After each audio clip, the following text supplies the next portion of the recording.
Fala pessoal, tudo bem com vocês? Chega mais, eu sou o Chico Garcia, inscreva-se no canal e vamos juntos. Enfim, a negociação ainda não está clara e não está definida. O fato é que o Ceará quer, o Corinthians obviamente se interessa pelo negócio, mas falta o jogador se interessar. Tudo pronto para a estreia na Libertadores contra a Universidade Central. Vamos palpitar, eu e você aqui? Vai ser papo reto. 3-0 Corinthians. 3-0. Vai ser 3-0 pro Timão. E você? Comenta aqui. Em solo venezuelano, o Corinthians estreia nesta quarta-feira diante da Universidade Central, um estreante na Libertadores. Tem apenas uma vitória esse ano em 5 jogos disputados. O Corinthians já tem 10, para você ter uma ideia, né? Um time que jogou pouco, mas ao mesmo tempo sem um bom retrospecto. É o 6º colocado no campeonato venezuelano.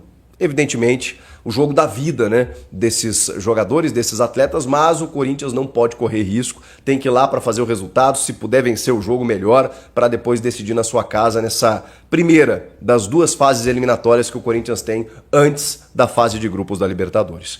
Para a gente projetar essa escalação, eu primeiro preciso te dizer que 3 jogadores que vinham atuando ou que poderiam atuar foram cortados da lista de relacionados. Entre eles, Gustavo Henrique, lesionado, está se recuperando ainda de uma lesão na perna, então esse a gente já esperava. Diego Palacios foi cortado, segundo informações por opção técnica. E aí, gente, tá cada vez mais difícil de entender. O Corinthians está encaminhando a contratação do Fabrício Angileri. O Matheus Bidu, teoricamente, está sendo colocado como moeda de troca. Será? Mas hoje o Hugo tem sido titular no lugar do Bidu. Por que o Hugo conquistou a vaga no lugar do Bidu? Será que o Bidu vai ser negociado? Só que aí na estreia da Libertadores o Palacios fica fora por opção técnica. Esse esclarecimento provavelmente vai ser dado depois do jogo. Se é que vão perguntar, né, para o Ramon e para o Emiliano. Porque treinador, eles ficam escondendo o jogo, né? Não, vamos falar de quem tá aqui, não vamos falar de quem não tá. Não, mas quem não tá também é notícia. Porque o Corinthians está contratando um 4º lateral esquerdo, sendo que o principal contratado no ano passado não joga. Ano passado por uma sequência de lesões que deram errado e tudo bem, todo mundo entendeu isso. Só que aí ele vinha sendo preparado para 2025. Aí joga um jogo e de novo fica fora. E aí, numa entrevista recente, o Emiliano disse que era uma questão de controle de carga. Tem algo errado aí.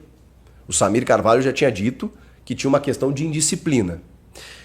Ele foi perguntado sobre isso e eles refutaram. Não tem nada disso. Bom, mas aí a gente já começa a suspeitar que tem alguma coisa errada, porque não é possível. Ou então vão negociar o Palacios, ou vão liberar o Palacios para contratar o Angileri. Não sei. Mas é um corte suspeito. Essa do Diego Palacios a gente continua sem entender. Enquanto ele tiver contrato com o Corinthians e não jogar, eu vou continuar questionando. Eu não vejo sentido no Palacios não ser utilizado. É uma questão física? Então que expliquem isso para o torcedor. O outro corte é do Pedro Raul. O Pedro Raul, cara, foi muito mal contra a Portuguesa. Aliás, tá mal esse ano. Fez o primeiro gol do Corinthians no campeonato, né, paulista, na temporada contra o Bragantino. Ou ele faz o da virada, né? Ele faz o da virada, eu acho, né? Enfim, ele fez no primeiro jogo, todo mundo imaginou, caramba, recusou um monte de proposta, um monte de gente tentou contratar o Pedro Raul por empréstimo, não sei o quê, o salário alto, né? Todo mundo aqui e tal, e ele, não, eu vou ficar no Corinthians que eu quero recuperar a minha imagem, assim como o Yuri Alberto conseguiu, eu também vou conseguir. Inicialmente a comissão técnica não ia dar tanta moral, inscreveu no Paulista, começou a dar chance para ele e ele recebeu oportunidades. Não dá para dizer que ele não recebeu, mas ele realmente não está conseguindo. E aí agora tem o interesse do Ceará. De novo, que já tinha manifestado interesse, o Ceará está atrás do 9, já levou o Pedro Henrique, inclusive. Aquele Pedro Henrique do Corinthians, o loirinho, o atacante, já está lá, inclusive já fez gol, inclusive num clássico rei recente. Eles querem contar com o Pedro Raul, só que o jogador precisa querer. E de novo, o Palmeiras passou isso com o Rony, né? Todo mundo tentando o Rony não queria, até que ele se acertou com o Atlético Mineiro. Mas o Fluminense tentou, o Vasco e tal. O Vasco, nos últimos tempos, até o Rony estava querendo ir, porque o salário era bom, mas enfim, acabou fechando com o Atlético. No caso do Pedro Raul, ele tem que querer jogar no Ceará. Será que ele vai deixar o salário que ele ganha no Corinthians, mesmo sendo reserva, ou vai querer ir para o Ceará? O Corinthians vai ter que pagar uma parte, talvez.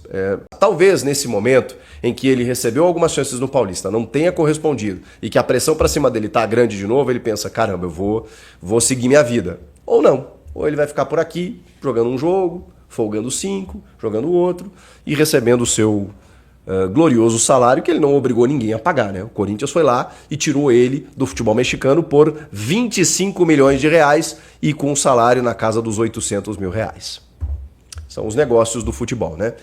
O fato é que na estreia da Libertadores o Pedro Raul não foi relacionado, junto do Palácios e junto do Gustavo Henrique. Vamos lá, vamos projetar esse time que tem uma mudança tática. E é justamente por conta da ausência do Bidon. O Bidon que já está na Venezuela, foi lá junto do Felipe Longo, também o goleiro que estava na seleção sub-20, junto do Bidon, eles recepcionaram a delegação. Eles treinaram no Complexo Deportivo Cocodrilos, no centro de treinamento do Caracas. Foi lá onde o Corinthians realizou seu treinamento nessa terça-feira, na preparação para esse jogo de quarta. E com a escalação que deve ser com que o Corinthians tem de melhor para não correr riscos. Cara, vai ser uma atração. Você imagina o Memphis Depay jogando lá na Venezuela com esses caras, o próprio Yuri Alberto, bom, o José Martínez, que é de lá, né? Então, assim, vai estar todo mundo ligado no Corinthians, né? Vai ser uma atração, não tenha dúvida nenhuma. Por que uma mudança tática? Eu separei o campinho aqui para vocês, para explicar, porque aqui, ó, não reparem nos números, tá? Em algum momento eu consegui ser fiel aos números, mas não dá para ter todos os números da camisa, né? Eu só tenho do 1 ao 11. Mas vamos lá, o goleiro é o Hugo Souza, Mateuzinho e Hugo, que ganhou a posição do Matheus Bidu, que fez gol contra a Portuguesa, mas assim, deixou buracos defensivos e não tá bem esse ano, não tão bem quanto estava no ano passado. André Ramalho e Choca, a dupla de zaga titular. Félix Torres está indo bem também, o André Ramalho não está bem esse ano, mas essa é a dupla titular. Aqui a gente começa a mudar. O Ranieri abre o meio campo, tá? Para mim, a escalação inicial tem o Martínez abrindo o meio campo, mas o Martínez está funcionando tão bem aqui, que para manter o losango da maneira como o Ramon vem jogando, Martínez e Carrilho, com o Ranieri abrindo o meio campo. Ele desloca o Carrilho. O Carrilho jogava aqui, com o Bidon desse lado. Como o Bidon não está, e o Martínez está muito bem pela direita, ele está fazendo isso. Ele está invertendo o Carrilho, colocando o Martínez aqui. E o Martínez muitas vezes ataca como um ponta quase. Até para dar uma sustentação para o Mateuzinho não subir tanto, né? E às vezes ter uma retaguarda aqui, assim como o Hugo, que também é um lateral bem mais defensivo.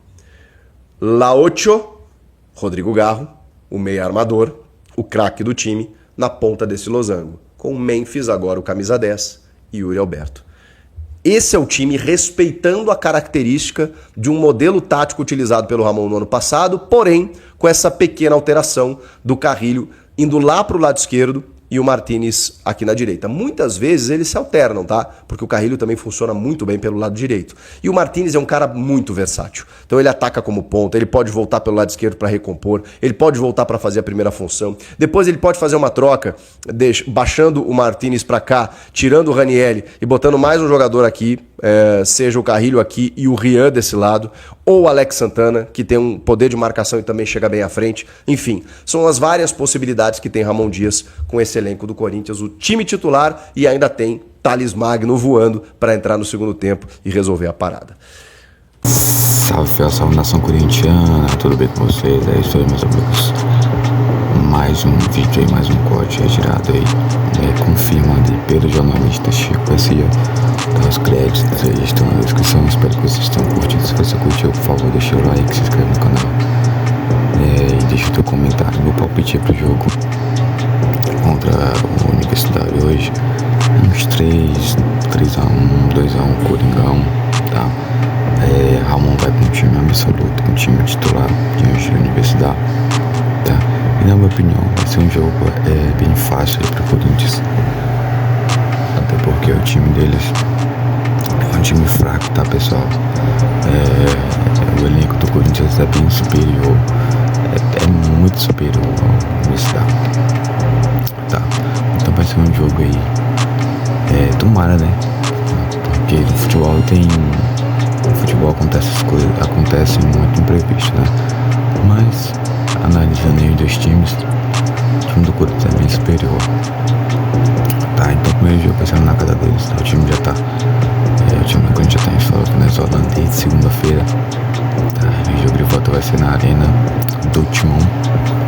Com certeza vai ser uma sacolada aí. Mesmo se acontecer algum imprevisto hoje, tá? O Timão com certeza vai dar uma sacolada lá dentro de casa. Beleza, o Pedro Raul. Tomara que a diretoria, só que a diretoria não tem poder pra ele. Até que tem poder, mas aí vai ter que toda uma multa contratual e tal.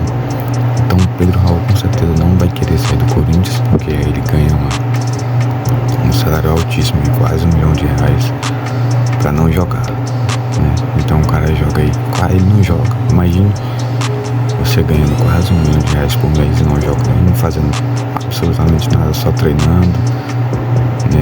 Tendo todo o aparato aí do clube, fazendo tudo, o clube aí, o Corinthians paga tudo aí com certeza, né?